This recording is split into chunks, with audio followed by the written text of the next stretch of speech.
طبق نقشه مقامات اجرایی حکومت دولتی ولایت خرطلان، گروه زنان فعال از صبح شروع زنان نزد ریاست کار با زنان و اولای ولایت در این سال مراتبه دوم روز 16 سپتامبر به ناحیه فرخار آمدند.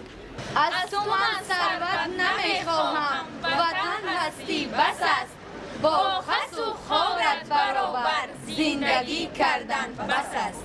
مقصد از برگزاری چنین چهاربینی ها من فکر میکنم این از بین بردن بیگانه پرستی و بر نکردن سر و لباسی به ملت ما بیگانه می باشد. البته دایر نمودن این واخوری ها تاثیر اولین درجه خود را باید این مسئله های بالا ذکر می رساند و باید همگان با شکرگزاری از دوران صاحب استقلال، با شکرگزاری از آسمان صاف و بیغبار تاجیکستان عزیز، با شکرگزاری از چنین سروری عاقل و دانا ما باید همیشه پای احیا نمودنی انهای نیکی نیاگان خیش کوشش به خرج دهیم و در تعلیم و تربیه نسل نورس سهم ارزنده خیش را گذاریم. در این روز در تالار قصر فرهنگ ناحیه با اشتراک اهل جماعتچگی ناحیه، زیاییان، جوانان، پیران روزگار دیده و خیری سودمند دایر کرده شد.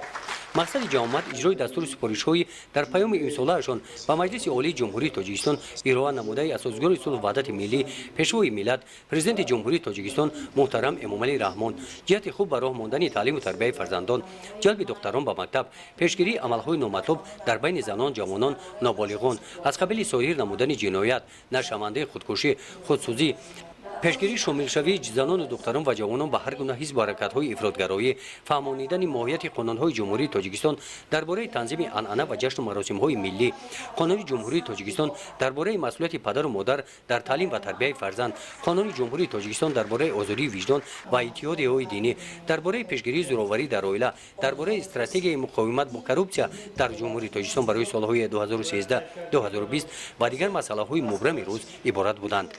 در این واقعه سابقه دوران مهنت شخصان روزگار دیده و جوانان برآمد نموده اندیشه های خود را بیان نمودند. پیش از همه باید به بالاروی مقام زنان در جامعه باید پیشگیری نمودن شامل شوی جوانان به هر گونه حزب و حرکت‌های تروریستی و اکستریمیستی، احیا نمودن رسم و آیین‌های ملی امان، پیش از همه پیشگیری نمودن لباس‌های به فرهنگ ملی ما خاص نموده، تربیت درستی فرزندان، قانون مسئولیت پدر و مادر در تعلیم و تربیت فرزند، پیشگیری زورآوری خانوادگی، مناقشه‌های عائلوی، جنایتکاری و بیگانه پرستی را مورد توجه قرار دادیم. نصف روزی همین روز همه گونه بخوری در ناحیه به نام میر سید علی حمدانی در تالار فیلم بخوری نمایندگان اهل جماعتچگی ناحیه از همه جماعت‌های دهاتی ناحیه اشتراک نمودند. موضوع اساسی این بخوری عاید طرز لباسپوشی زنان و دختران به نقشه‌گیری عائله، پیشگیری نیکوی خویشتباری عبارت بودند. در این جماعت از جانب نمایندگان زنان ولایت به اشتراکچیان بخشیده به عائله سالم بوکلت‌ها تقسیم کردند. جانشین رئیس ناحیه به نام میر سید علی حمدانی صنیفه تقی مرادزاده عاید به موضوعهای مبرم روز قید نمود که در نتیجه گذراندن واخوری‌ها با زنان در جماعت‌های دهات نیکوی خویشتباری در ناحیه کم گشته، جداشوی عائله نسبت به سال‌های گذشته خیلی کم به قید گرفته شدند. اشتراکچیان این واخوری که قسمت اساسی آن را زنان تشکیل می‌دادند قید نمودند که چنین واخوری‌ها از منفعت خالی نبوده خوب می‌بود که در دهات نیز چنین واخوری‌ها با اشتراک زنان تیز برگزار کرده شوند. در عائله از همه وظیفه بزرگ و دوش مادر است. از مادران خواهش میکنیم که اما فرزندان و دخترای خود را همه وقت تربیت کنند که لباس دیگر بیگانه پرستی نکنند، لباسهای دیگر را به بر نگیرند. چه که ملت‌های دیگر هیچ وقت لباسهای ما را نمیپوشند، در بر نمیگیرند. ما هم باید بیگانه پرستی نکنیم، فقط لباس خود را در بر گیریم. بیبی مامای ما به یک دکه سفید در بر دکه سفید را به سر میکردند. امروز برای چی ما لباسهای دیگر دولت‌های دیگر، ملت‌های دیگر رو در بر کنیم؟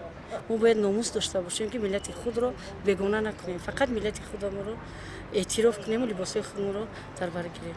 طبق نقشه مقامات اجرایی حکومت دولتی ولایت خرطلان در دیگر ناحیه‌های منطقه کلاب همین گونه واخوری‌ها گذرانیده می‌شوند. گزارش خواجه نظریف خدای نظر ظهوروف از منطقه کلاب برای برنامه اطلاعاتی نوید.